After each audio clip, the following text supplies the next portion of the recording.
Recording in progress. Okay. Okay. Now, Now, in terms of the signal, it's back. it's back. back. Make mute. But some don't know.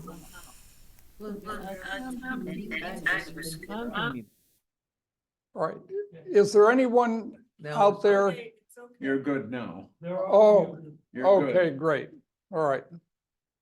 Okay. See, they don't Oh. forget, so they forget. So one of the issues that will be covered today involves a lot of complex actions that took place across the Eastern Front. Since most of us are not really deeply familiar with the geography of the area, I've tried to break it into segments, but it still is a very complex topic. And I apologize if I haven't made things quite clear. My thought, though, is to reach beyond the particular details, other than a couple of events that occurred during this time, to highlight some of the issues that represent a major transformation in how the war in the Eastern Front was conducted.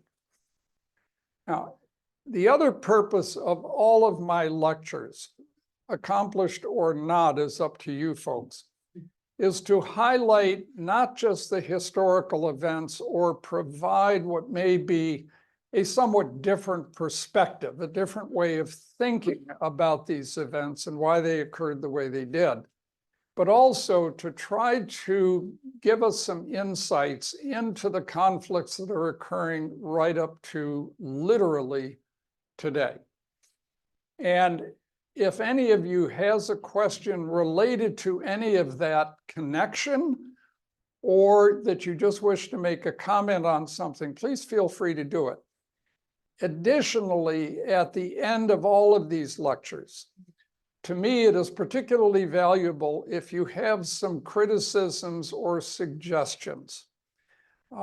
That way, I try to make sure that all of us feel included and that certain things I'm doing are indeed accomplishing the goals outlined. Now, as a brief summary to bring us up to speed on the Eastern Front in particular, I don't depend on anyone remembering anything from the previous sessions, quite seriously. So just as a very, very quick summary, I want to just mention the following. You may remember that Germany and Russia had agreed in the Ribbentrop-Molotov Pact in August of 1939 that when Germany invaded Poland, after a period of time, Russia would also invade Poland. And they would basically split the country, and then each side would define its areas of particular interest and end up controlling those regions. So particularly for the Soviets, they got control of the Baltic region and about a third to a half of Poland. And there were a number of reasons behind that, which I won't go into today, though I have seen some recent commentary related to political events going on these days that indicate a relationship between why things happened when they did in 1939 and why things are still happening today. We're not going to go into that. That's not the nature of the topic. In 1941, June 22nd, Germany launches an attack against the Soviet Union. They have about 3 million men. They drive through all of the summer up to almost literally the gates of Moscow by the end of October and into November. They are literally within 15 miles, and there are reports from some of the more advanced units that they actually could see the spires of the Kremlin. At that particular moment, the Soviets had lost somewhere in the nature of 5 million. Now that includes not just their frontline soldiers. Remember, these are the people who had been in the military for a period of time, but also among civilian losses. And that says nothing about the amount of equipment that was lost. Yet, in the very first week of December, the Soviets launched a massive counterattack. And in that counterattack, drove back, particularly in the central and slightly northern portions of the advance the Germans had accomplished. They had driven them back literally 100 miles in certain locations and had cut off some units which barely survived the winter. When you got into 1942, the Soviets again launched an offensive around the city of Kharkov. And their attempt was to disrupt any German assault that might have been planned. And in particular, the Soviets had thought that the main German attack would be towards Moscow, somewhat further to the north, if you look at the maps. The Germans had actually planned to attack in the south. So when the Soviets attacked around Kharkov, the very abrupt response the Germans had was because they were already concentrating forces. And by the end of the summer, getting into September, they had reached the outskirts of Stalingrad, and they had driven deep into the region of Georgia, Armenia, those kinds of places, Chechnya as we know them today, down towards the oil fields in a place like Maykop and Baku. But they were unable to clear the eastern coast of the Black Sea. So they had a large salient coming down into the Caucasus region, and they had another salient extending out to Stalingrad on the Volga. They came within literally yards of completely taking Stalingrad. But just at the point they had reached their peak advance, the Soviets again counterattacked. And this was Operation Uranus. And they cut off the German 6th Army at Stalingrad, surrounded them, and finally destroyed them in February. Now, there were several other attacks that the Soviets made, one in the northern region called Operation Mars, and a secondary attack in the region of Stalingrad called Little Saturn. Mars was basically a fiasco. It cost the Soviets enormous casualties with no gain, but Little Saturn accomplished a great deal. So as you get into the early spring of 1943, the Soviets have basically beaten the Germans back, surrounded and destroyed the 6th Army at Stalingrad, and forced the prompt, almost rout retreat out of the Caucasus. So this particular point, this transition into early 43, was crucial. As 43 developed, there was a large salient which was centered on the city of Kursk. Now, the salient was quite large if you just measure it in terms of miles. But this salient represented both an opportunity and a threat to both sides. And Hitler decided that he needed to initiate another offensive, but he had nowhere near the strength that he had had in either 41 with Operation Barbarossa or with Fall Blau. It was called Operation Blue, which was in the summer of 42.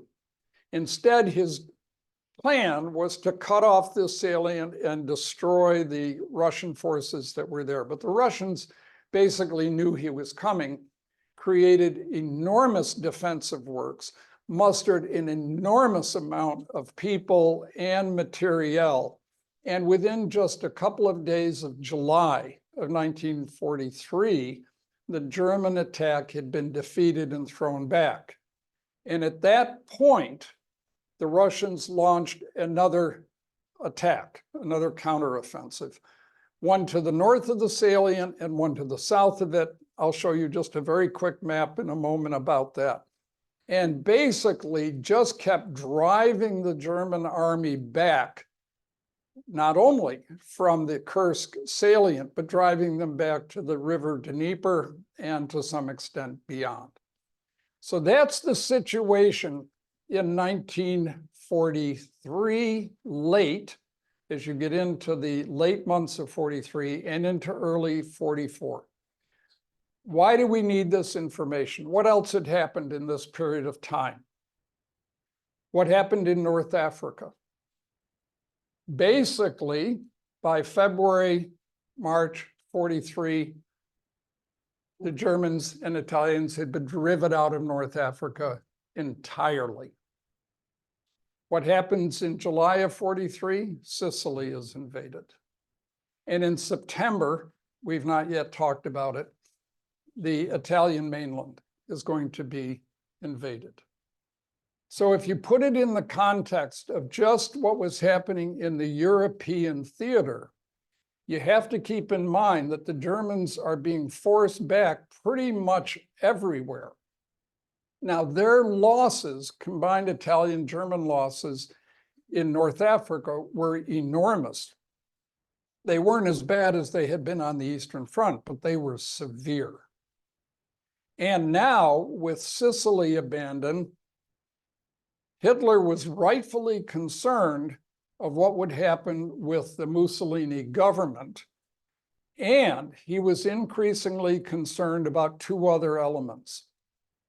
One, the potential for the invasion of the continent of Europe. And secondly, that the strategic bombing campaign was really gearing up. And that meant, and we'll talk about that at a later lecture, that meant that he had to shift air forces from the Eastern Front back to the homeland of Germany and even into the Netherlands, Belgium, and France in order to try to deflect the strategic bombing campaign. The other issue was that late 43, the German submarine warfare was on the skids. They had reached their peak in late 42 and early 43, where the amount of sinking that was going on of merchant ships was enormous. But by the transition into the middle of 43 and especially later 43, those sinkings had dropped markedly. The submarines were being hunted down and destroyed, and stuff was getting through. So this was an enormous effect that Hitler had to think about, and how was he going to adjust? Now, that brings me always to the next set of issues that I'm going to bring up here. And remember that the Pacific campaign was important to the Allies, but as far as Hitler was concerned, it was a sideshow. He had really nothing to do and no support he could offer the Japanese. So that's on them. For the Soviets, the real question now is, where do we go from here? We have demonstrated that we can beat the Germans at their own game. But the Soviet losses have been enormous, and it's something that is forgotten, because if you go back and look at the ages at which people are brought into the military, and then you look at the losses they sustained in 41 and 42 and 43, and will continue to suffer through 44 and 45. Remember, the total casualties, including civilians, is in the 20 million mark. An enormous number that's hard for us to comprehend, quite frankly. But think of the entire population of New York State gone, dead, all right? And perhaps we can throw in, I don't know, Connecticut or Massachusetts. And I'm not just picking blue states for the fun of it. I just want you to have an idea. So where's your manpower? Well, there is nothing limitless about the manpower the Soviets have, and the degree of training of the raw recruit is somewhat limited because they're in combat so frequently, and they have to be drawn in because of the losses that are being taken. So if you're Stalin and the main military leadership, what are your primary considerations at this point? You want relief by a second front, something Stalin's been pushing for ever since the early parts of 1942. Okay? But what else do you want? In other words, why are you fighting? Why aren't you working to have a political solution? Because all conflicts, regardless of unconditional surrender or not, ultimately involve politics. What are your ultimate goals? How much are you willing to lose in order to accomplish those goals? And as I put here, what is your end game? What is it ultimately you want to have? Now, does anyone have a view about any of that at this point? And remember, this is all fine for speculation. I'm not looking for you to tell me what happened. That's my job. Okay. But in terms of putting yourself in that position, if you can forget what happens afterward and only think about the circumstances at the time, facing the issues that I outlined about the loss of personnel, the loss of equipment, the enormous amount of suffering that your people have taken, enormous. Unquestionably, probably among the greatest amount of suffering the world has ever seen. So how do you decide what to do? Where are you going to strike? How hard are you going to push? Robert? Well, it seems that Stalin had two groups of troops. He had the ones who were relatively untrained that he put in the grinder. And the Cossacks, which were very well trained, were the counter offensive troops, which actually closed in on the Kessel and trapped the German Sixth Army.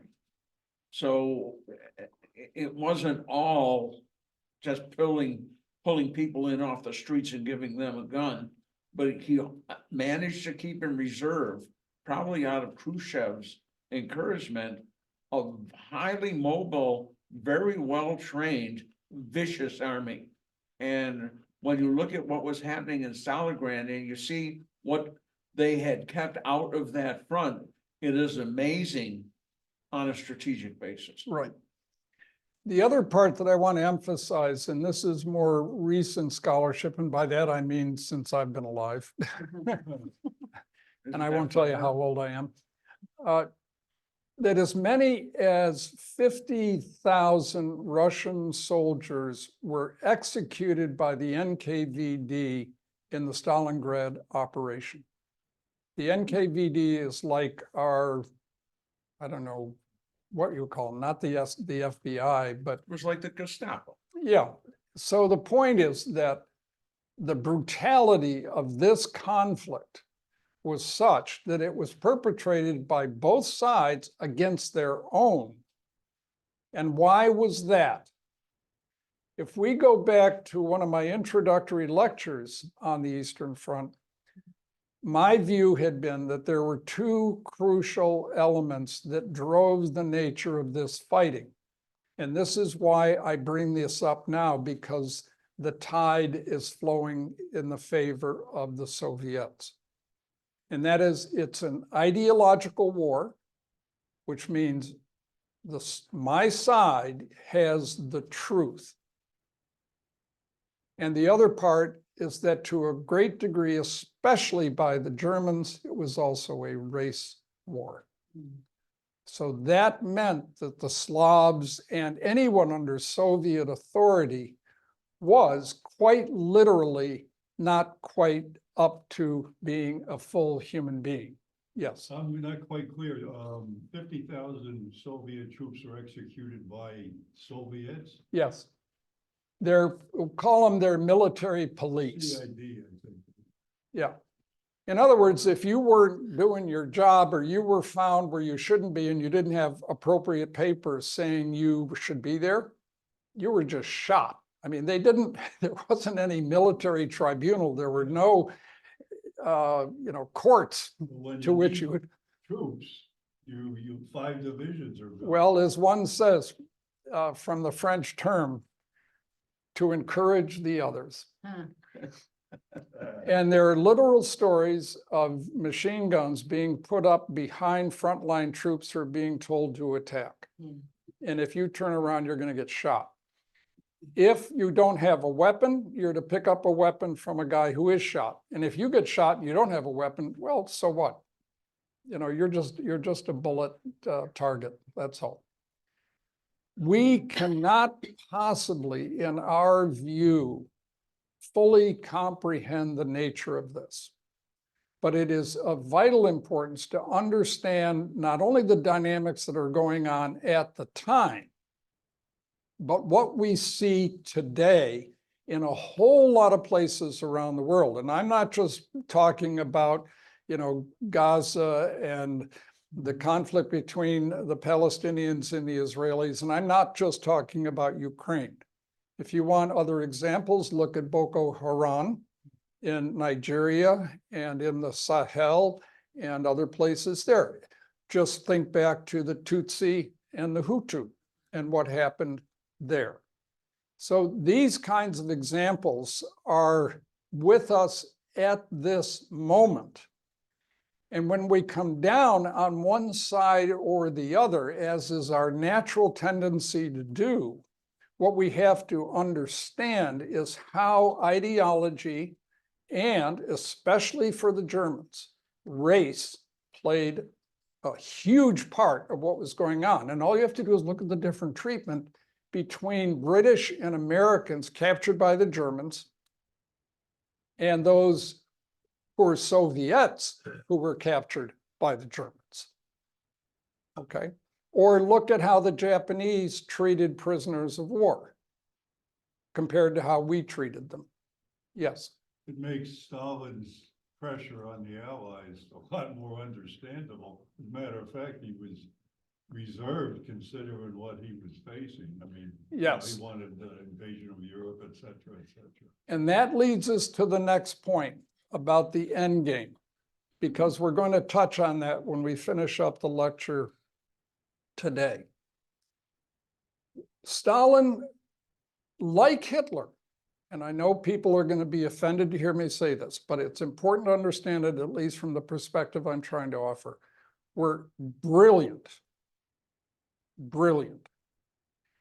But Stalin managed to avoid the traps that Hitler fell into. And I'm going to come to that a little bit as we get further into the lecture. I think also that Churchill and Roosevelt were brilliant, but in very different ways.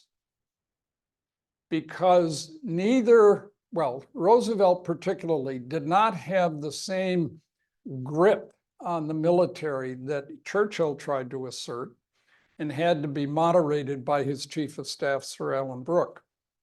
But Stalin and Hitler kept their hands firmly on the controls, even though Stalin was better at listening to his senior generals as the war went on, whereas Hitler became less and less inclined to listen. And that led to a number of egregious problems.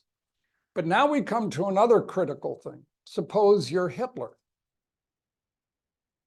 You're facing the loss of North Africa, the invasion of Sicily, strategic bombing. You're seeing the Atlantic War go south, and your armies are being forced back. By mid-43, it's no longer very clear that you can win anything of significance. Now put yourself in the position, take away all of the prejudices, just put yourself in the position of, what do I do now? Eastern Front armistice. And if you're Stalin, would that be agreeable? As long as we'll put the borders back where they were. Go back to 39, Let's go back to 39. right? Okay, in spite of all the deaths and all the destruction, would that really work? Or would you want something more out of Germany to compensate for all your losses? I'll get more as soon as Germany moves their troops to the Balkan front. Okay, Not in a war of ideals. okay, Not in a war of ideals. You can't go back to the way it was because everything that has been invested in horrendous things done against the opposition on both sides. That is not easily erased or forgotten. Okay, so keep that in mind as it relates to things happening today around our world, You know, like. all right? Where are you in for a pound or in for a penny, in for a pound? To use the British phrase, because too many Americans think a pound means weight. So the second part is, if your fear is the second front, where is that going to come and how are you going to address that? Or are we going to surrender to the Allies while we still hold territory and try to get a negotiated settlement? Maybe we will go back to the 39 boundaries. We will leave France and Belgium and Norway and Finland and Italy and all the rest. Are we willing to do that? And what happens if we do? And we allow all of these armies to now approach our border. But what did Roosevelt do in 1943 at the Casablanca Conference? He said, unconditional surrender. Now, what does that mean? That means you give up and we tell you what the result is. Are you willing to do that? Who knows? During part of this war, especially as they reached towards the end, when it was obvious that Germany was going to be defeated, it was a question of how much cost, but it was going to happen, was an initiative, and I think Churchill had something to do with this as well, the pasteurization of Germany. We are going to take away its economic foundation in factories and mining and the rest, and it's going to become farmland because the Germans have attacked on two major occasions, World War I and II, we called them. So if you think about that, then you ask yourself, if you're Hitler, can you give up? It's an interesting question. Yes. You've already killed 4 million Jews. Yeah, but At they this don't point. count. Oh, they will counter the people who are coming in to take over. You after presume surrender. that people cared about the Jews. And I won't challenge you on that, Robert, but there's at least indirect evidence to indicate that that didn't bother anybody too much, except the Jews, of course. So now, what if you're Great Britain or the United States? Where do you go from here? And the point is that Britain has a number of theaters around the globe, as does the United States, and resources have to be allocated to all of this. So where are you going to put your emphasis? Remember that in the earliest conference between Churchill and Roosevelt, they had decided Germany first. And I think that was probably one of the most important decisions that was made by the British and the Americans about how to conduct this war, despite the initial attack coming on us from Japan. But these are strategic issues. And again, by this time of the war, you have to think very seriously about the end game. Up to this point, it was about the survival of Britain. It was about the survival of the Soviet Union. But that's changed. Now, those countries do not feel that they're going to go under. So what do you want in the end game? And as we think about conflicts now, and I'll point to Ukraine and Gaza as the two major ones that I think most of us pay some attention to, is what's the end game? How do you construct it? It's fine to talk about this or that, but in the practical matter of it, you have to literally come down to the details. And what do you want this to be? I already alluded to part of it as saying pasteurization of Germany. Roosevelt hasn't particularly spoken nor do histories really reveal much about what was the end game for the United States in 43, other than just defeating Japan and defeating Germany. But some consideration had to be given to it, or it would make no sense. As we talk about very commonly, you can win the war but lose the peace, and haven't we seen a lot of that? Now, the counteroffensives, don't worry, I know the slide is difficult and you're not supposed to pay much attention to it except for the following. And let me see if I can not push the wrong button. Otherwise, I have to start all over again. And I don't know if I should risk it. All right. On the right, you'll see that white bulge in the middle among where all the red is, that represents Kursk and the initial Soviet counteroffensive that occurs in July of 1943 into August. The German army is thrown back on its heels. They've suffered enormous losses. Interestingly, though the Soviets are victorious, they are also losing a lot of people and material in the course of that.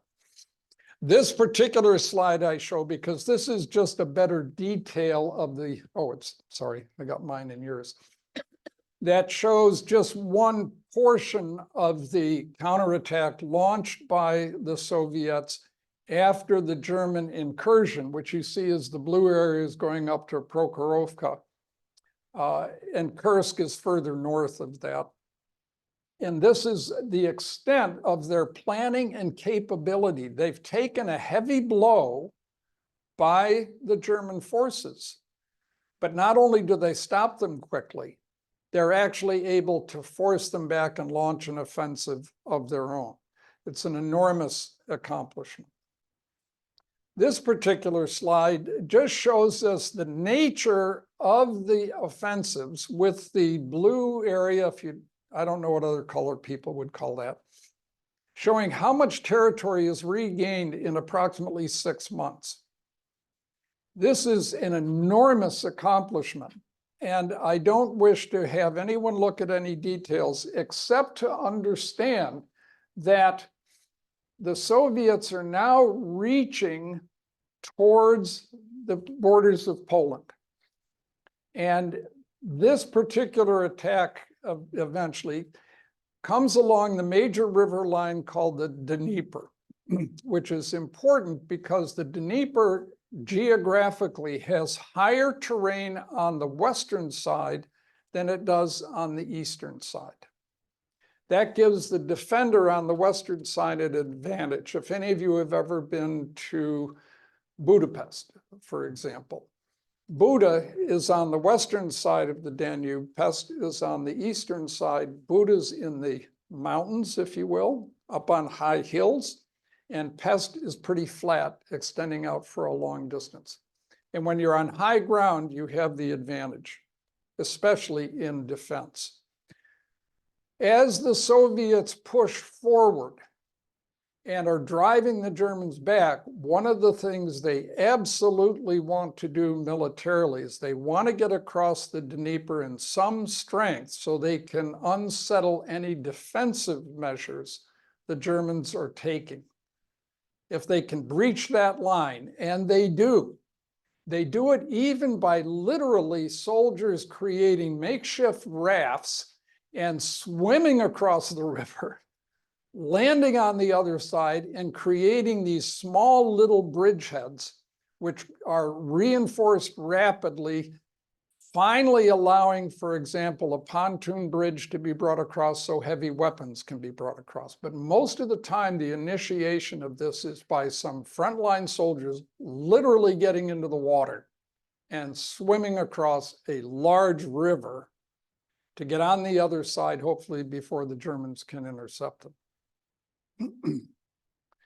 Now, as we shift to more detailed slides, and this is where the geography can get to be quite difficult, so I don't want to focus on that so much as to show you that in this particular situation, the Soviets don't stop after July and August. They keep pushing. and pushing and pushing. And by the time 1943 comes to an end, they've created enough breaks across the Dnieper River that they can take with a small hiatus to regroup and resupply and figure out what they want to do, that they can begin to push the Germans back even further. The reason for showing this has to do with just how aggressive, and you'll notice in this bulge that you see towards the southern edge, let me see if this happens. No. Oh, okay. There's supposed to be a button here that works, but I'm not going to risk it too much. In this portion that you'll see to the right, that bulge, if you look at that, that's just asking to be cut off. And indeed, the Russians are able to trap a number of additional German units. Remember, if you're looking at the losses that you have in the German army, and you realize that your abilities to muster new soldiers into your army is very limited. Plus, it's not just the Eastern Front. You've got to protect Italy, you've got to protect France, you've got all these other draws on your people, that the one thing you don't want to do is lose people unnecessarily. You want them out where they can find a bit of respite, where they can set up defensive lines. This period of transition that we're seeing from late 43 into 44 represents just one of the key failures, in my view, that Hitler demonstrates as a military leader. And that is because of his experiences when the Soviets first attacked in December 41 and nearly crushed the German army at that time, he had issued an order that you are to stand fast, no retreat, and act each of these little isolated areas as a breakwater so that the Soviet wave would be interrupted. He felt strongly about that, and I think in my own judgment in 41, when he made that judgment, he probably saved the German army from a near catastrophe. The problem was that he didn't realize what had changed when you got to the end of 43. And because he didn't recognize that, he assumed the same actions would occur. So he began to identify cities which had relatively little strategic importance as fortresses. And he told the garrisons there, you're to stand fast.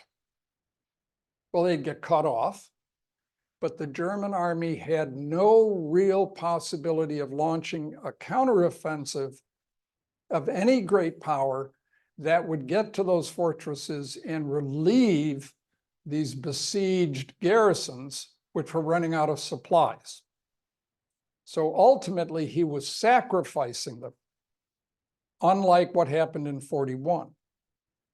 And because of that, the German army strength was beginning to diminish rather catastrophically. So that's part of why this particular slide is helpful. Now, as we move into 1944, we go back to the strategic situation that I offered. Stalin has to look at a couple of different issues, and he's got to decide where he's going to put his effort. At the end of 43, Leningrad is still cut off, right? It was considered basically cut off for almost 900 days. That's almost 3 years, with very minuscule supply lines that could be created at different times in order to get supplies into the city. And it's estimated that as many as 1/3 of the population, about 1 million people, died not from combat, but from starvation and the subsequent illnesses because your immune system is down to nothing. And remember that Leningrad, the city of Lenin, carries a great weight in terms of people's morale and the importance that it had politically throughout all of Russia's history. Remember, prior to this, it was St. Petersburg, okay? The city of Peter the Great, who built it in the 1700s. And it was the political center until the Bolsheviks took over and eventually moved the government to Moscow. So Leningrad, the city of Lenin, carries an enormous importance. Now, it's not like Boston we could sacrifice or, well, I'm sorry, don't want to say that about Bostonians. I'm sorry. But the idea here is the importance that has to be attributed to the weight of action that Stalin's offering. Notice in the South, though, this is the Ukraine, and it takes you down towards the Balkan regions, and you've crossed the Dnieper, a huge barrier. So if you can muster the strength, why would you not put it there and let the Germans be trapped up around Leningrad? If you can take the initiative, and for those of you in Zoom land, I don't know if it'll show, but if you can attack across here in this direction or this way, you begin to see that you could trap the entire Northern German army group. This would be huge compared to even what happened at Stalingrad. So all of these decisions have to be made, and there are a lot of factors that enter into the final decisions. But this is what was going on in 1944. The other part you will notice is that the Crimea is cut off early in, late 43, and the Germans who are trapped in Crimea are stuck there. The only way out is by ship. But otherwise, you're going to be destroyed there. And why, you may recall from a previous lecture, why keep Crimea under German control? Because in Romania, the oil fields of Ploiești are within bombing range of Soviet aircraft in the Crimea. And what happens if you destroy Ploiești? You have no fuel. So how do you run a mechanized army? How do you run an air force? The Navy was already basically non-functional except for submarines. So in that period of time, fuel, as it happened to the Japanese, becomes a critical weakness for them. So all of these issues played a role in how things were going to happen. This is just a simple listing of different things that are going on. Some of these involve what's going on in Finland, and we'll come to those in just a bit. Does anyone have any questions about this? Because what I'm going to do before we actually get into the fighting that occurs, which I'm not going to spend a great deal of time on because it is so overwhelming that if I tried to get into details, we'd all get lost. I mean, frankly, I find it hard at times, and I've been looking at this stuff for a long time. So let's do the following. Let's take a 5-minute break or so. Coffee, drinks are on your own. I didn't bring anything for you. And certainly get a bathroom break. And for those of you in Zoom land, if you have any questions, please feel free to call in. But Robert, you have a question? Yes, the Germans developed the ability to take coal, get the hydrocarbons out and make petrol, airplane fuel and that.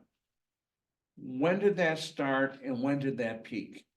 It started, and it's interesting, this goes back to a slide that I showed, I think in the last session. The synthetic fuels that were developed kept enough production going that if you allocated properly, you could provide enough fuel for most of your fighter aircraft and for your armor. Domestically, you were very, very limited. So there was a huge shift from any domestic use. Different attempts were made even to use coal to run domestic vehicles. And there's some pictures of literally a car sort of burning coal in order to run its engine. But if you remember, trains had to use coal. They didn't use gas or oil or electricity. Aircraft and some of the advanced aircraft like the M262 and the Comet would burn kerosene. So you could manufacture that, but you really ended up with a shortfall. Your strategic bombing force, such as it was, which it wasn't very large for the Germans, was basically grounded. You had to just concentrate on fighter aircraft. And if you look at that through the war, you'll realize that the use of any long-range bomber ended up just being a patrol craft, usually flying over the Atlantic to try to find targets for the submarines. And remember what I said about the Navy. The surface Navy was non-functional. I mean, the Tirpitz spent time up until Norway until it was finally destroyed, but it wasn't going anywhere. Not by this time. Okay, does that help answer the Yeah. question? Very Okay. Anything else from anyone, including Zoomland? Do you have anyone, Tom, who's put a hand up? No. Okay.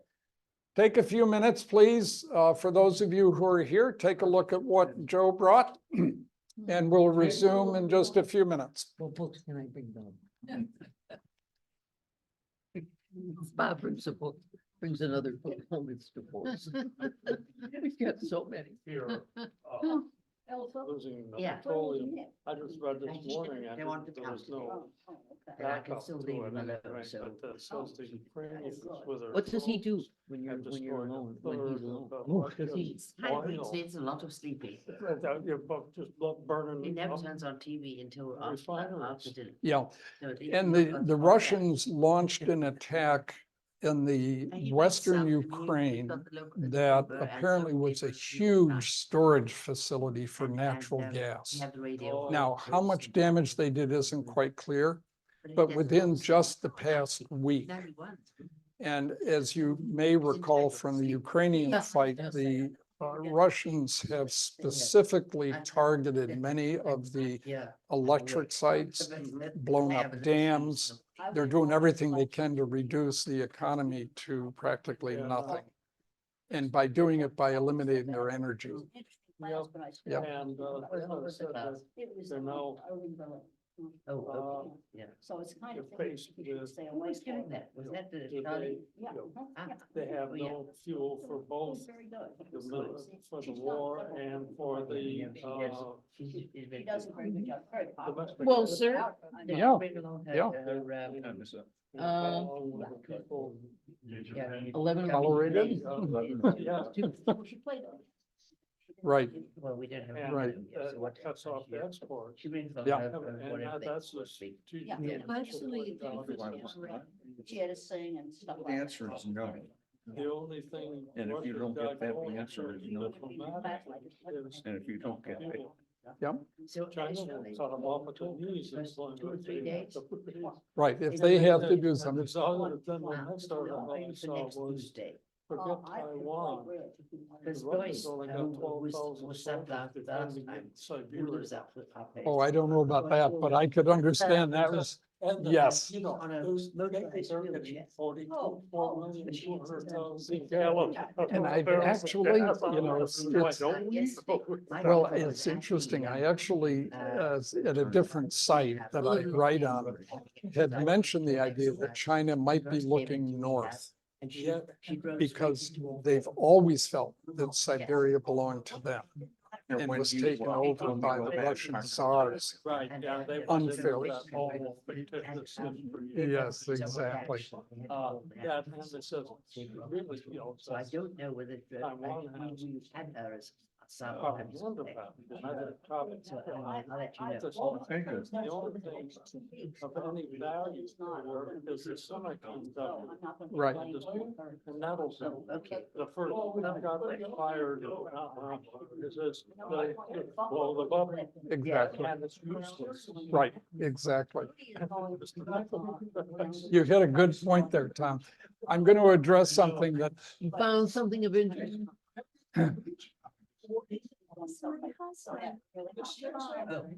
No, I didn't read about it. I just-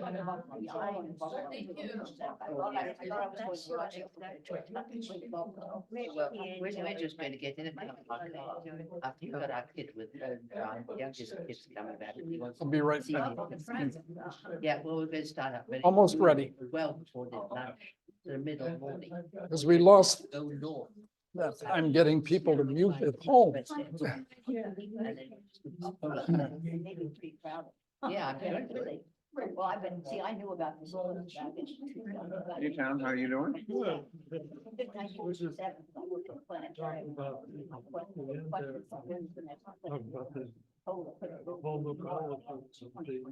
Yes. I've known about it for quite a while. I've been preparing for it. Do that. I got reservations. Yeah. I got reservations because I put it all out. And then, Sylvia-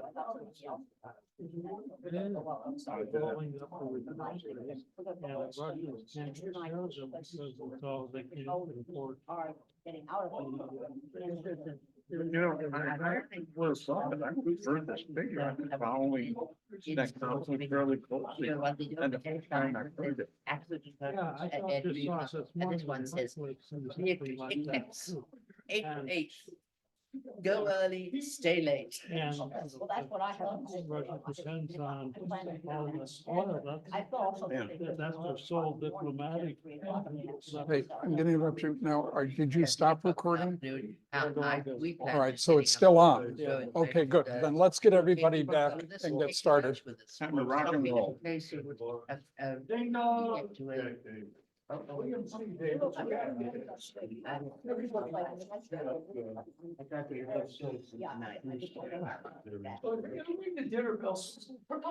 Well, my mom used to use a cowbell just like that to call us kids when it was time for dinner.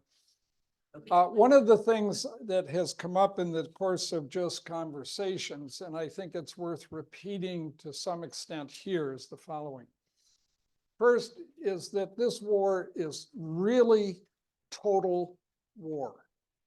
We have to keep that part in mind because the ideological principles, the racial principles, and the rest that all fit in is well beyond the normal construct of history of war prior, which evolved primarily, not exclusively, we can find many examples to the other side, but primarily around territory. But the underpinning was, although territory is key, the impetus to fight lies not just in the idea of territory, but what you view as your important principles that are foundational to your social structure, your culture, and to how you view your opponent. If we don't keep those things in mind, then we're asking each side to give up something that is perceived to be its own truth. And how willing would any of us be to do that? You have to give up your truth in order to compromise with me. And as one person whose 10-minute lecture I found absolutely profound and stimulating was to say, would it be okay to just hang homosexuals on Tuesdays, all right, and have free speech Thursdays? If that's what it means to compromise with someone whose ideological principles are as powerful as yours. How do you resolve that? In this situation, this total war is ideologically critical because it's going to shape the world afterward as well. And if we keep that part in mind, we'll understand some of the dynamics that occur through the rest of the series. If I survive and you're continuing to be tolerant. Now, I'm going to go ahead with some of the fighting that took place, because I'm not going to dwell on it much, but I want to underscore how much changed within a year. It's an enormous effect, and the Eastern Front epitomizes it. Leningrad is finally going to be liberated. And in this particular situation, I want you to notice at the bottom here in the text that the Germans are stretched beyond, far beyond the normal. You do not normally have a division, even if it's a full strength division in the German army, occupying 10 miles of front. But these are under strength, and yet they're going to cover 500 miles. And if they don't have the proper use of terrain and identify the points where they have to be strong and parts where they can be weak, they will be completely incapable of resisting any Soviet advance or attack. The Soviets have 35,000 partisans behind the German lines, blowing up supply lines, blowing up trains, blowing up bridges, ambushing limited patrols. It is absolutely brutal. And even at this late stage, in just this area that I'm highlighting, they put together 1 million soldiers. So in itself, a pretty remarkable undertaking. When the assaults take place, the Russians very quickly begin to penetrate the German defenses and force them back. In the time of this, remember that as you're falling back, people are getting killed and wounded and captured. Okay. Now, we tend to think, well, of course, that's obvious. But anytime we look at maps or we read something in the history and we talk about the Germans falling back or the Soviets advancing or vice versa, we forget how many lives are being destroyed in the process, to say nothing of the terrain itself. 40,000 casualties, right? 2 German divisions cut off on the coast. You can't afford to let these people go, but there they are. And Kukler is replaced and Model takes over. The Soviets keep advancing. This shows, again, don't worry about whether you can really understand the map or not. The idea behind it is just to show you the complexity of the activities that are taking place. And that brings to me a second point that I've tried to emphasize repeatedly through all of this. Most of the time in the popular press or in movies, the generals are just drawing lines on a map, go here, go there, that's all you have to do, and so on. No, it is enormously complicated. And that's why when you see people being promoted, we have that old Peter principle. You get promoted to your highest level of incompetence until it's demonstrated. You can't take someone who is a lieutenant or a captain and make him a division commander and expect him to function at that level. That's an extraordinary rarity. But this is the idea that the Germans are going to fall back to this long line that you see in the left-hand side. And they're going to try to protect this area from further incursions by the Soviets. In addition, the length of time that it takes for the Russians to get that far means that they're stretching their own supplies. Remember, a lot of the supplies are not being conducted by trucks. There's still a lot of horses pulling wagons. And when you run into deep, troublesome weather, especially in the marshlands that occur around Leningrad and in these areas here in the what we would almost call the lowlands, that means that getting supplies forward is enormously difficult. And on top of it, that means that you have to decide, is it ammunition or food? And believe me, most of the time, the choice is ammunition.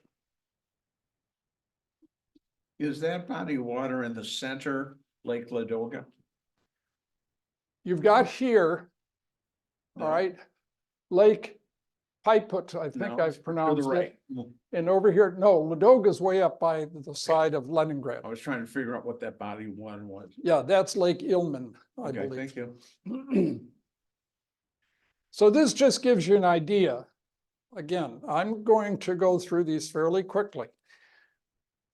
Over the course of nearly 2 full months, the Germans, which had been right up around Leningrad, right up in the areas up in here, have been forced all this way back.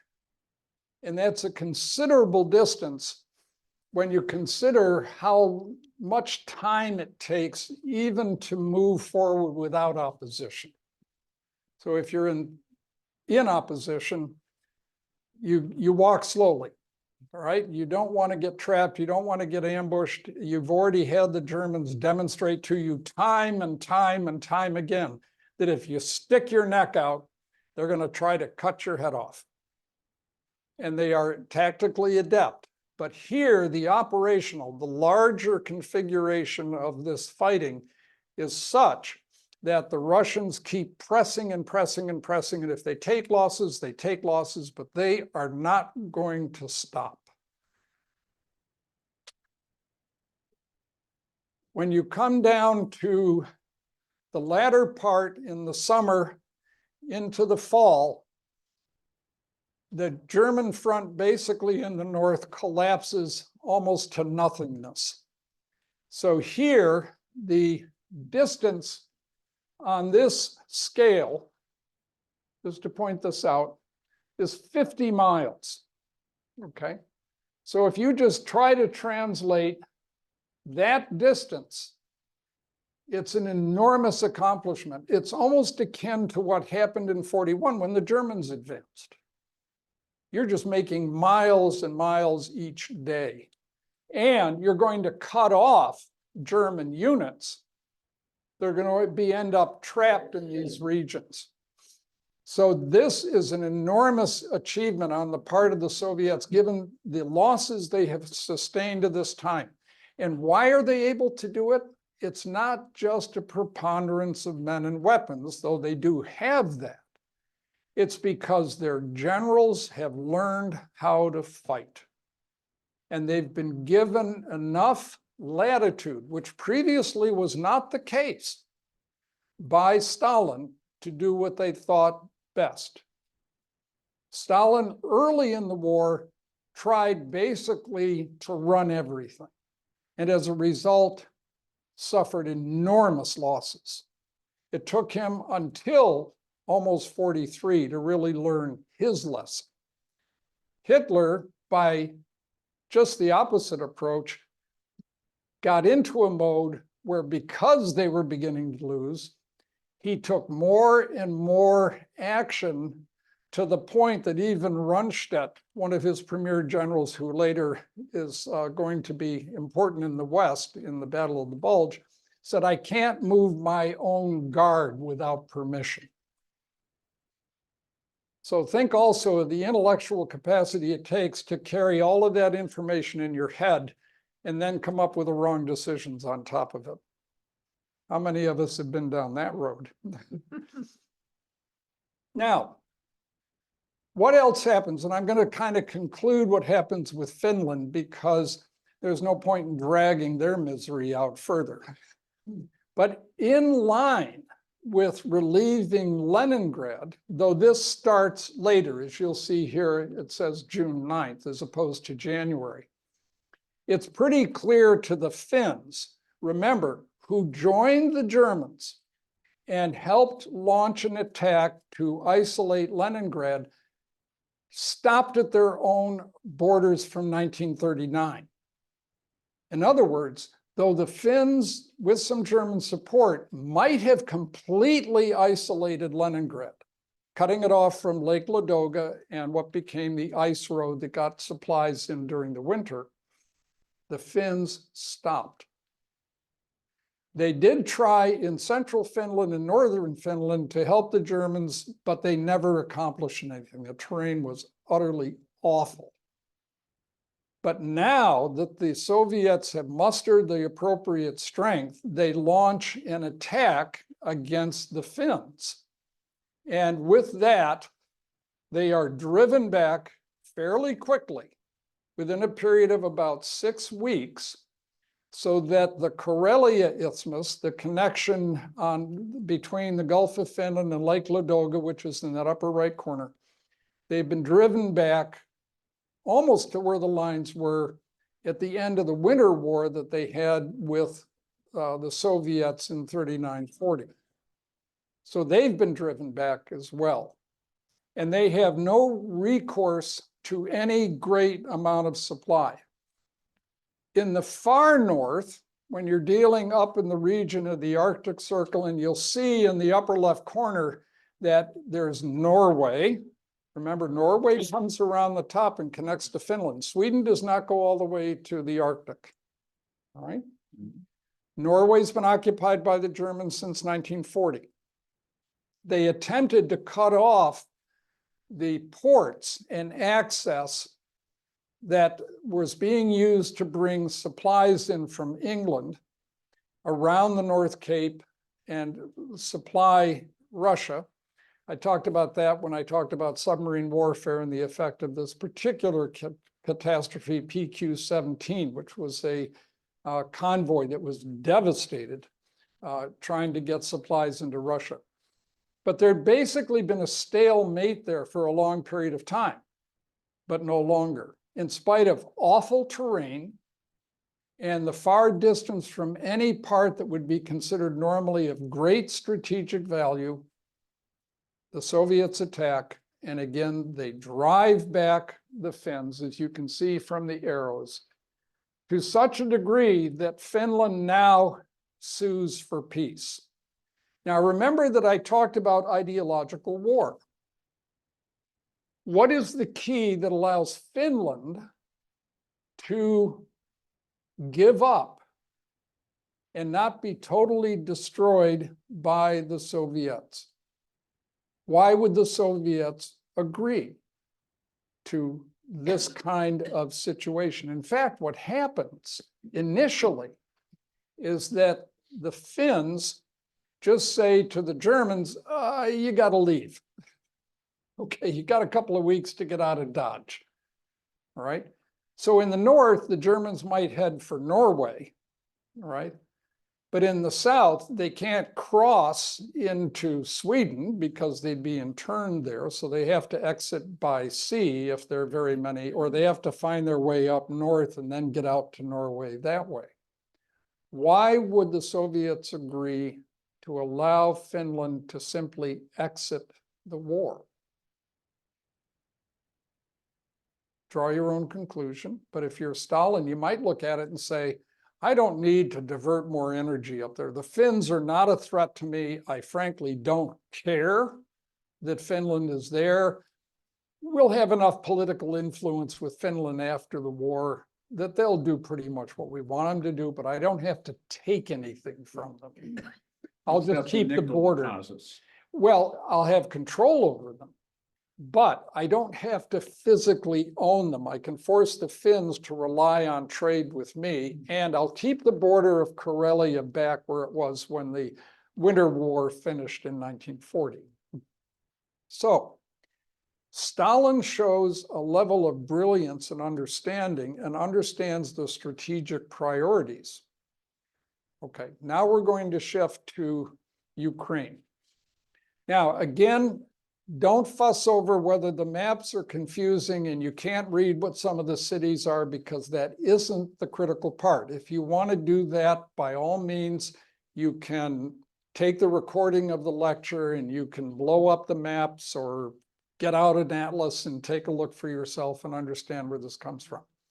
But I want to maintain what I talked about before, and that is that the Dnieper River was considered an essential piece. And what you're going to see here is that Hitler felt, and this is again an example of where he actually fails, He wanted to hold a foothold on the Dnieper so that eventually, somehow, he would muster a counteroffensive which might let him retake Kiev, which is that black spot that you see up there.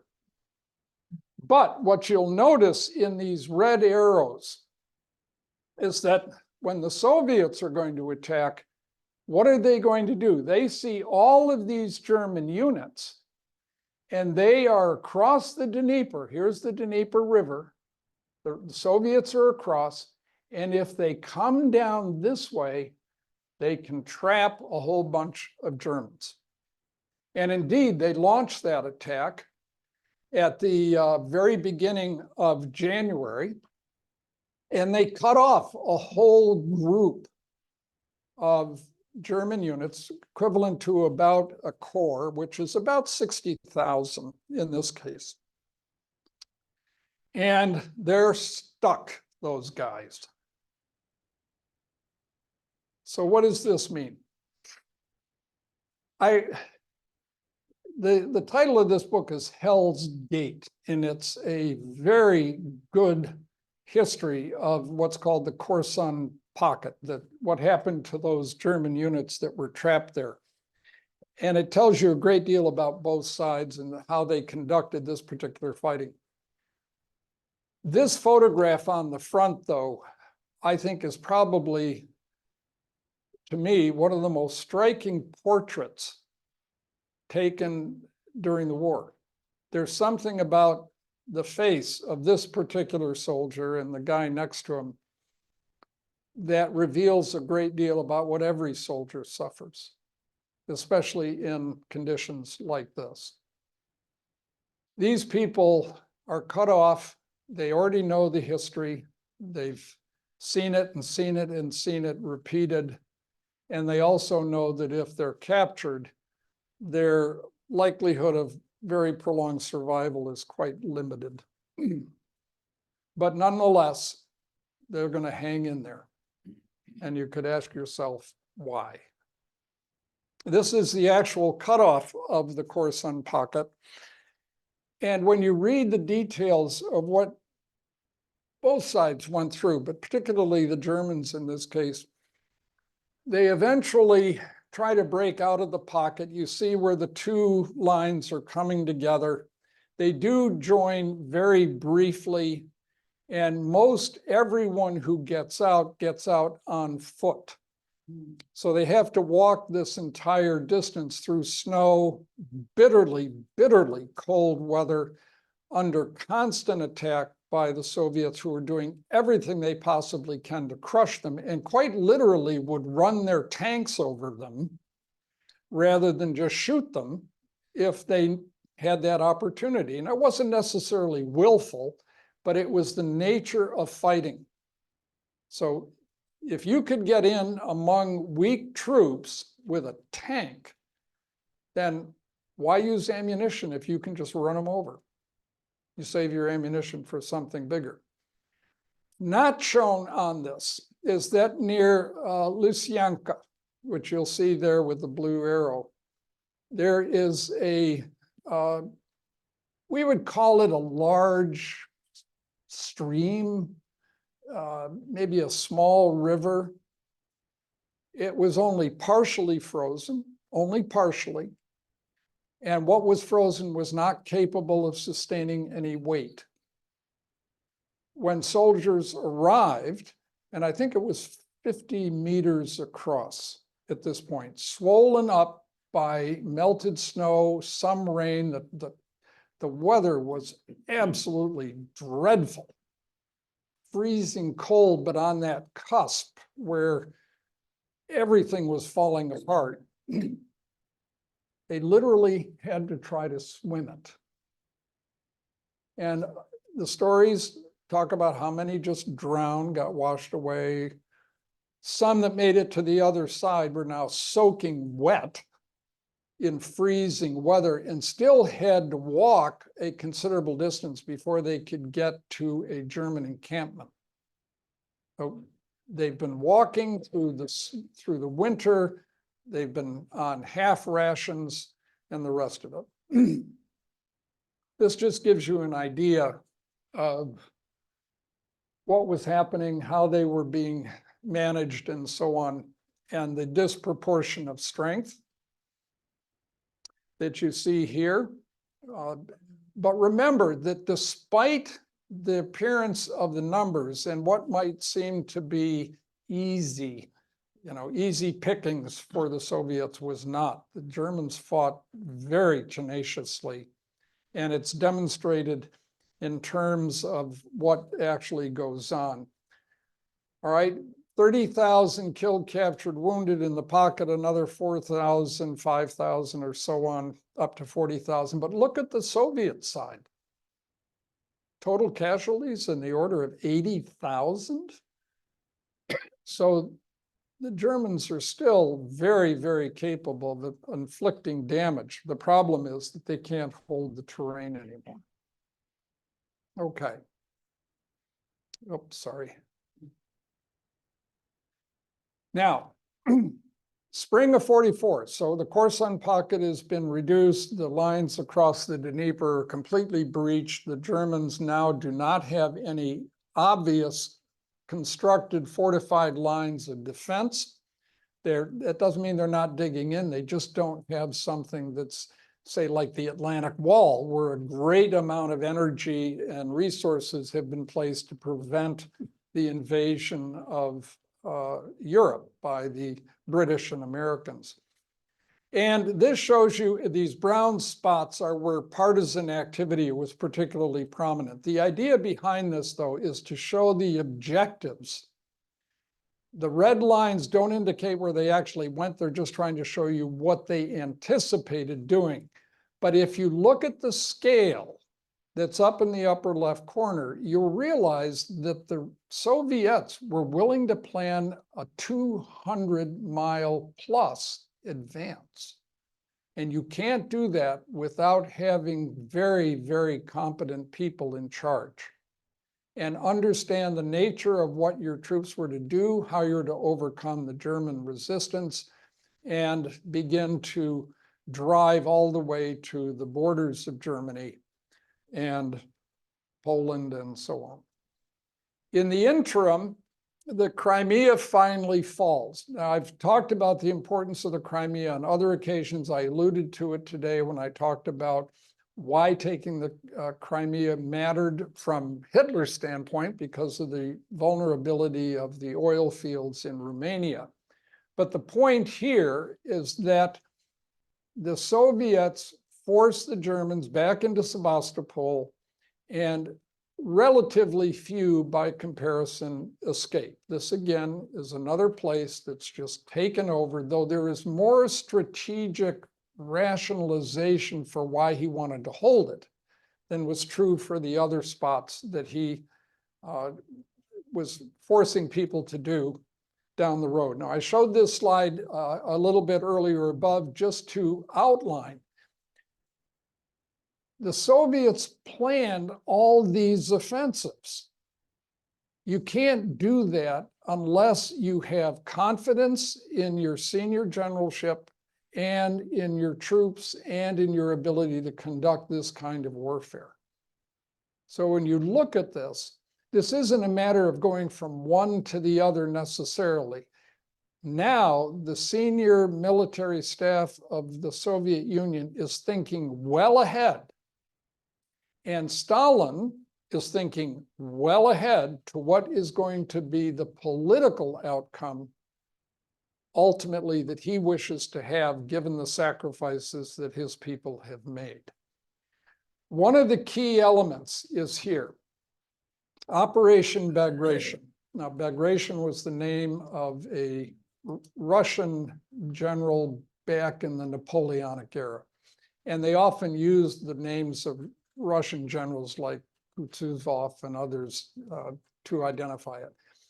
Again, look at the scale, all right? The scale in the upper corner that you see there is 600 kilometers, right? Bit around 400 miles, all right? Give or take. When you're planning that far ahead and you think about all the things it takes to get there and how many obstacles you have to overcome, this represents an enormous achievement. And coupled in with it is also an understanding of your opponent. Where's your opponent weak? Where is he strong? How do you manage that? Do you attack strength or do you attack weakness? And so on. The result of this operation, and you'll look that it's from June 22 to August 19. So we're talking about 7 weeks or so. Stalin is able to achieve the destruction of Army Group Center. The losses that the Germans take in this operation is huge. And this particular map does not show actually the limited focus of the operation itself. It combines a number of things together that are more than just Operation Bagration on its own. So let me, okay, that doesn't want to advance. There, whoop, try again. There we go. Okay, so very quickly, just going to go through this again. Don't worry about whether you understand the map at all. It is a challenge. Yes. What's an army group? About how many? 500,000 or a couple 100,000? An army group could be anywhere from 500,000 to 1 million, depending upon the side you're on. So for the Soviets, they didn't use the word army group as such, they used the word front. So there's a difference there. The standard size of an army could be upwards of 100,000 to as many as 200,000, depending upon how you wanted to adjust it. But an army group meant you had several armies together. In looking at the Soviets, it's a constant theme among historians that you have to kind of go down a level to compare a Soviet army to a German corps. And then if you talk about a Soviet corps, you're talking about a German division because of the construct and table of organization and manpower and things of that nature. But in this case, the fundamental is to get past that and just think about numbers, first of all, because how you organize the numbers is a different issue related to how strong your leadership is. Who do you have of talent? Who can do it? So the idea here is that when this attack starts, and notice the date, June 22. Why does that matter? When did Operation Barbarossa begin? June 22. When did Napoleon invade Russia? June 23. So Stalin recognizes this, and the value of it isn't just that that's when they finally were ready. He's saying, we're going to show you SOBs what happens when you invade us.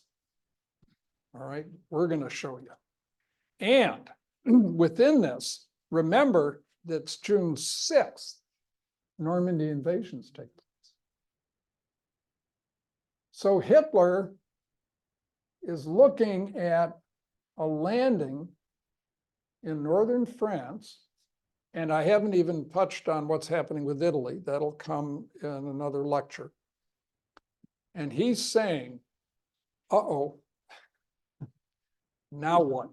And on top of it, the Soviet offensive is so powerful that it destroys Army Group Center. So again, very important set of issues. And in that slide, there were some pockets that were formed, and those pockets are not relieved. So those troops are lost forever. As the advance develops into August, the center part of the German line is forced back. And although you see a lot of blue structures over here, and I'll just emphasize to you just very quickly, even though it is not easy for you to see, this symbol would be a German division, for example, all right? This symbol is a Russian army. This is a Russian corps. The corps is about equal to a division normally. But in this case, think of all the losses that have been experienced, and all of these are under strength. And as this slide shows you, the German losses, 450,000. 7 weeks. Okay. That's 60 plus thousand a week. How many did we lose in both Iraq and Afghanistan for all the time we were there? About 8,000 for all those years. They were almost losing those every day. The Soviets similarly. But the gains, if you look from the start line on the far right, in the scale of 25 miles, they're going more than 100 miles. Enormous achievement. The swirling of this battle is extraordinary. Now, it's called the Lublin-Brest operation because of the 2 major cities that represented focal points. But the key is that black spot in the upper left. That's the city of Warsaw. So by this time of mid-44, the Soviets have basically gone to the 1939 borders that existed prior to the German invasion. And they're still on top of the Germans the whole time. Now, if you're the Soviets, are you going to accept a German surrender or armistice or ceasefire, given what you've suffered, given the ascendancy of your military power that you've demonstrated in spite of the costs? Or are you going to keep on? You're going to show those SOBs, you don't mess with us. Okay. So the Soviets approach Warsaw.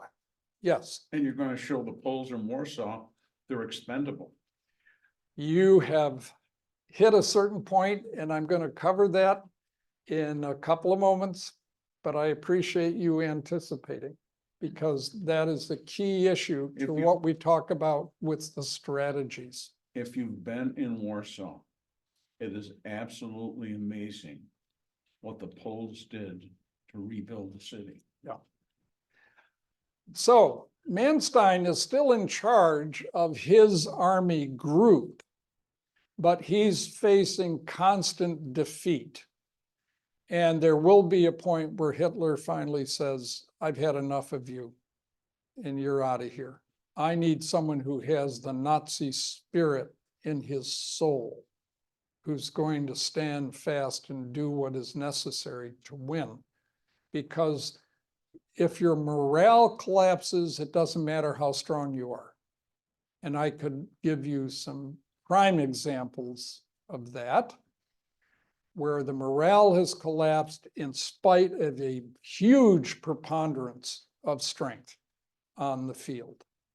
Okay, all right. So Western Ukraine. Now, this is preceding some of the ones that I showed you earlier because it's in a different sector of the Eastern Front. The Eastern Front is enormous, and it's hard for us to appreciate, but its greatest extent from the north to the south, it was over 2,000 miles long. Even now, it's down around 1,200 miles. So if we think about that, what's from New York to Orlando or further? Think about that. That's a huge distance.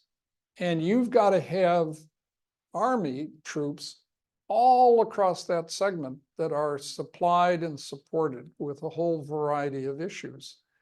And are you strong everywhere when you've been losing people to the tune of as many as 1,000 a day on a relatively quiet day, to as many as 70,000, 10,000 a day when major conflicts arise.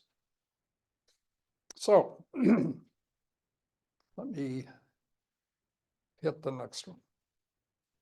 So as the Western Ukraine is finally liberated, and Manstein is fired, and Kleist, who is one of his premier armor commanders and then army commanders, are both relieved. Model and Schörner become in because quite literally Hitler is now looking at the need for reliable people under him. But notice the scale of miles again, and notice that there's a black circle there. Again, another set of German units that are surrounded. But in this particular case, they kind of are working their way back to their front lines, what's called a moving pocket. But you'll also notice now that you're approaching and encroaching upon the borders of Romania. So Ukraine is now nearly free of German forces. That means you're pushing back to the borders of Poland, Czechoslovakia, Romania. The central part of the German Reich is now under assault. All right. This is before the landings in Normandy as well. So just keep that part in mind. And then within a relatively short time, Romania completely collapses. Now, there are a variety of reasons why this happens. The Romanian army, remember, at Stalingrad was the prime target for the Soviets to encircle the German Sixth Army in Stalingrad, and the Romanian army was crushed at that particular time. And they've had very, very little military capacity to sustain themselves, especially as the Russians have passed through southern Ukraine and are now approaching the Romanian borders.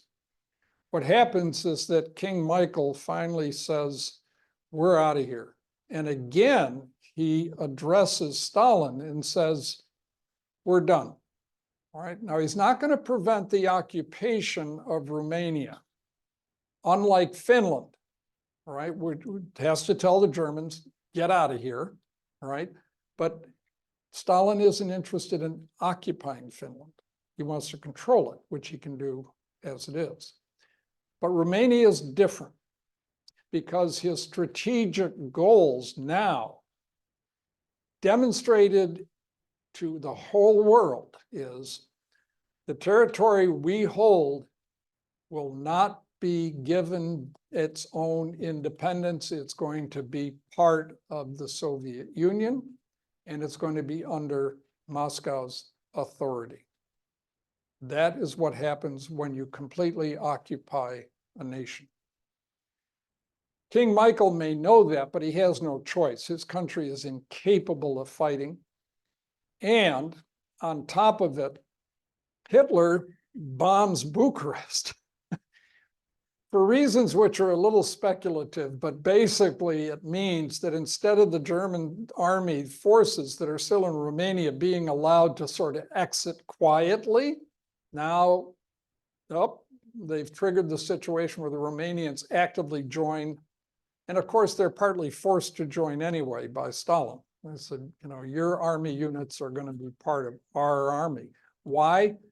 We've lost so many people fighting the Germans up to this point that any people we can get hold of, we're going to put in the front lines and continue the fighting using them. Why not? Okay, and we can equip them. We have the equipment. We're running short of people. So there's an interesting dynamic there because once you kill off a bunch of Romanians in the military, what power remains to the central government of Romania? It has no military force that can resist you. So Stalin, not cynically, but very deliberately says, this isn't going to happen. I'm not going to let them do this. I'm sorry. This is not supposed to happen. He should know better. Okay. All right, now we come to this part, and then we're almost at the done level.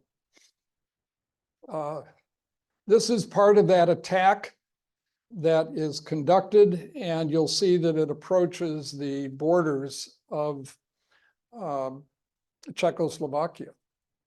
All right, another pseudo ally of Germany. Remember what had happened is that Hitler took over the Sudetenland because of the high level of German population that was there. That's where the word appeasement comes in, the Munich agreement with Chamberlain. And then shortly afterward, within a year, he had taken over the rest of Czechoslovakia. Well, so the Czechs aren't all that enthusiastic about German authority anyway. But as the borders are reached, now again, the issue is going to confront whatever remnant government exists in Czechoslovakia, plus what are the strategic goals that Hitler now has to confront, or the strategic issues he has to confront related to losing part of Czechoslovakia. And notice also that Poland in the southern portion has been largely overrun. So now you're almost to the borders of Germany itself here. Right? So these are critical issues that make decision processes very difficult. Now, these 4 slides that I'm going to show you, these 2 and then the next 2, and then we'll conclude, just have to do with the Warsaw Uprising that some of you may have heard about. The key issue here is that there were 2 major Polish groups. The Army Krajowa, did I pronounce that correctly? I'm not Polish, so I can screw things up. Which was Western oriented, and then the Armia Ludowa, which was oriented towards the Soviet state, communists, and things of this sort. 2 different governments were actually formed. There were the Lublin Poles, which were under communist authority and support, and then there were the London Poles, who were supported by Churchill and others. Remember that when Poland was overrun, half of the country went to the Soviets, half went to Germany, and a lot of Poles who could got out of Dodge, either went to the Soviet Union, or a large group went and finally made their way to England, where they actually formed military units and portions of an air force, and actually fought in Italy, for example, just as an example of where they were. And the Poles generally, as a people, didn't really like Russians. Okay, they weren't friends at all. And if you go back to the interwar years between World War I, World War II, I highlighted some of that in my lectures related to the fighting that occurred between Poland and Russia. And Poland's deep fears that Russia, as opposed to the Soviet Union, Russia would take it over. Well, in this situation, Stalin has a political and a military group which are under his control and authority. And the others are not. So if you're Stalin, who do you want in charge ultimately? Well, you want your guys in charge, right? Isn't that the nature of politics everywhere? I mean, just look at our political behavior, all right? The Maidan revolution in Ukraine that got Zelensky in place and got Yanukovych out was in part our doing, because we wanted someone like Zelensky. We didn't want Yanukovych, who was aligned more with Moscow, okay? And we've done this, and I don't say this critically, it's just a matter of fact, that we've done this all over the world, as everybody else has. Get the guys in place you like. Stalin doesn't like anyone who's oriented towards the West. And an example of that was when the Soviet Union, because that's what it was at the time, took over half of Poland. What was one of the actions they did, which was actually discovered by the Germans and of enormous propaganda value? Catskian Forest. Now, those of you who may not have heard about it, 5,000 Polish officers were executed by the Soviets when they took over eastern Poland and were buried in the Katyn forest, where the Germans discovered the bodies.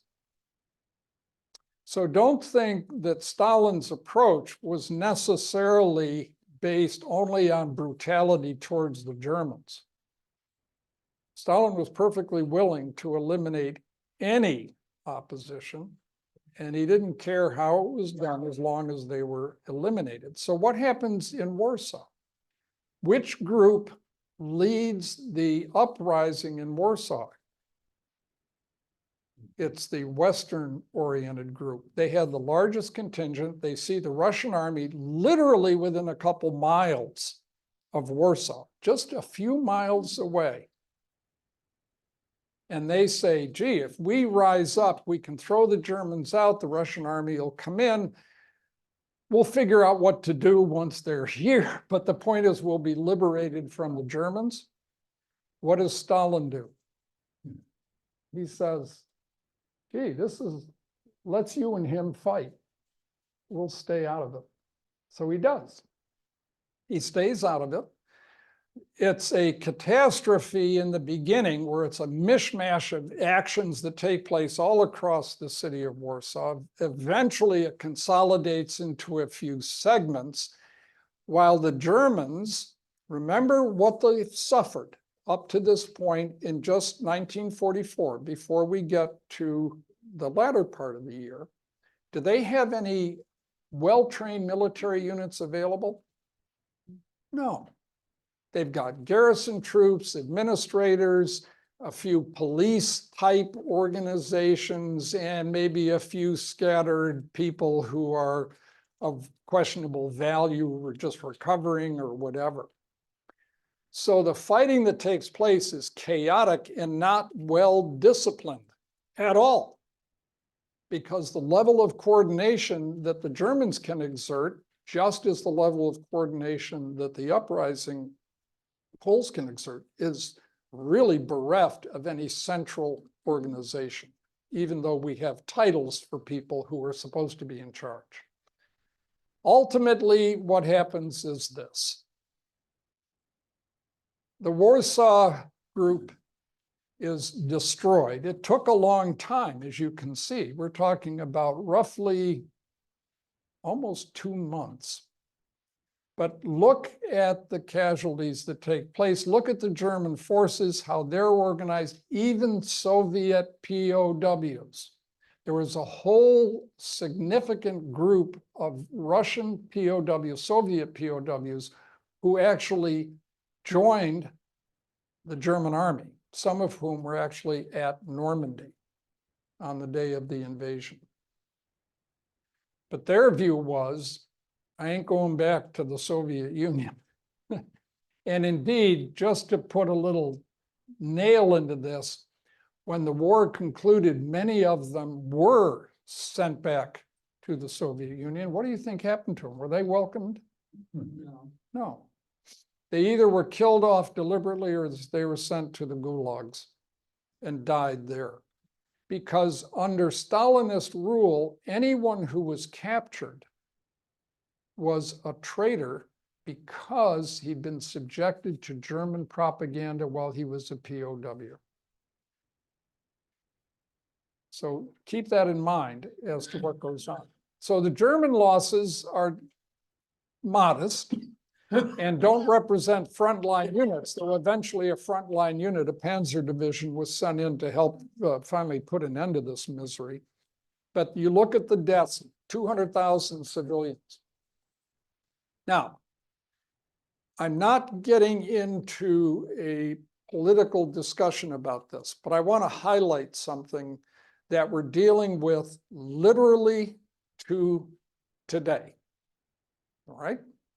And those of you who have paid any attention to the fighting in Gaza and the recent political and military issues that have gone on there, and the suffering of the civilians there, and the issues that are being discussed about how to moderate it, here within a short period of time, all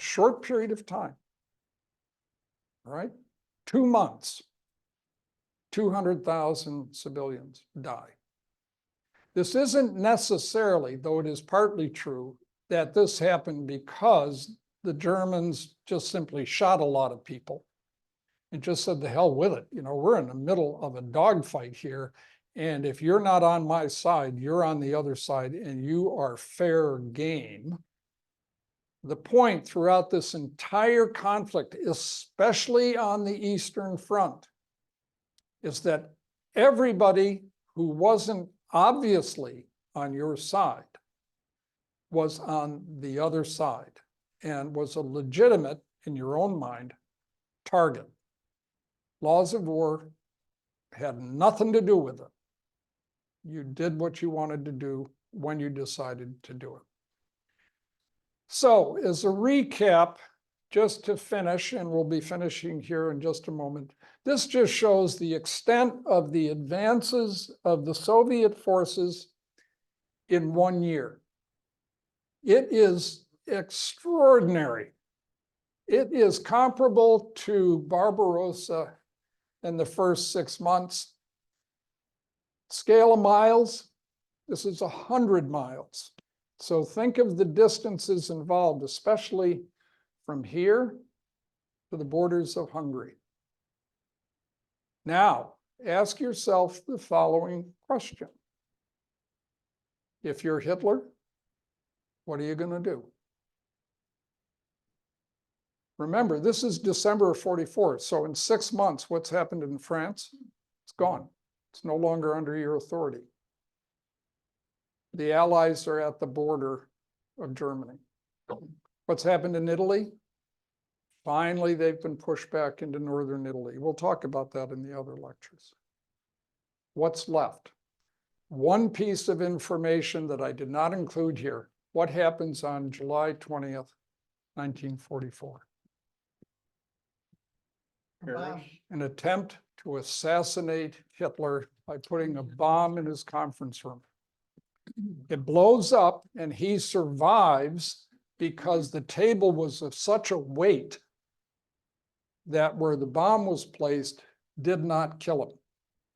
It certainly wrecked him in a number of ways, mentally and physically. But now think about the situation he's facing. They've tried to kill me.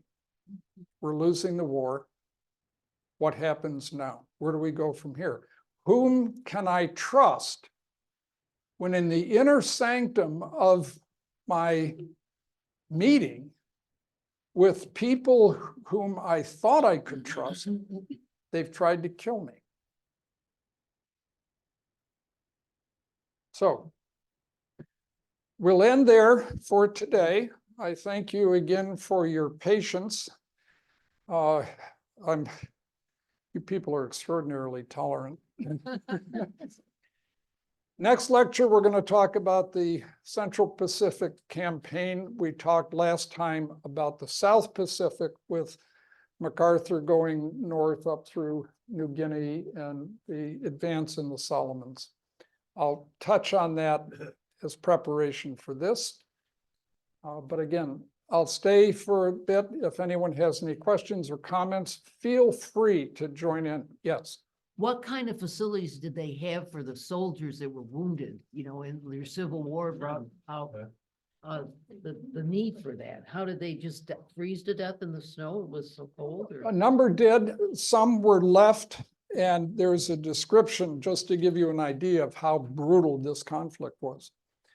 The Germans had to abandon a bunch of wounded in a small village when they retreated. They just couldn't take them with them.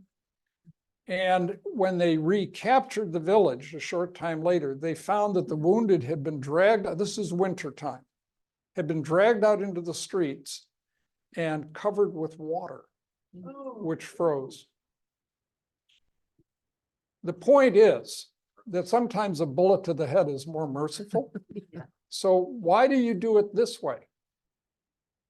And that tells you a great deal about the mindset. But if by chance your brother, as a Soviet or a Russian or Ukrainian or whatever, had been found similarly mutilated, How much sympathy are you gonna have for a German wounded? Not much. Unlike the fighting on the Western Front, which was very, very different. The fighting on the Eastern Front was in some ways the ultimate brutality that comes with total war. The laws of war don't matter. All that matters is you win and you crush your opposition to the point where they can no longer resist. And if that means instilling the fear of what's going to happen, and you may recall some stories even from the American Indian Wars, where under certain elements of fighting, what were soldiers told? Save the last bullet for yourself. Because if you're captured, you can be guaranteed that you're going to be tortured. So the ideas that we see today and the kind of humanity which we fortunately wish to bring to something that is the most catastrophic activity man can engage in, total war, we try to moderate it. But back then, and to some degree now, those are forgotten when what matters is your ideology and your views of race and your level of truthfulness. Then your opponent deserves nothing from you. Okay. And the Japanese will demonstrate that to us as well. We didn't do any of that, did we? Or We did to some extent, but there's a rationalization to it that is often missed in the histories. And that rationalization is that it was not an attitude permeated by the military. Nearly all of the examples that I've ever run across were by individuals or small units that had been taken under fire in a particular way, found bodies of their comrades mutilated, and they said, screw this. We're going to shoot those bastards, or if we catch them, we're going to make them pay. But generally, we didn't torture them. Generally, we just shot them out of hand. If you've seen the movie Hacksaw Ridge, Yeah. all right, you may remember that he saved 5 Japanese, right? Not something you would have expected most of the time to happen. He lowered them down off that cliff. None of them got back to the American camp. Okay. Okay. Thank you all again. Hopefully next time we don't waste 10 minutes getting the stupid thing working. Remember, if anybody wants anything, grab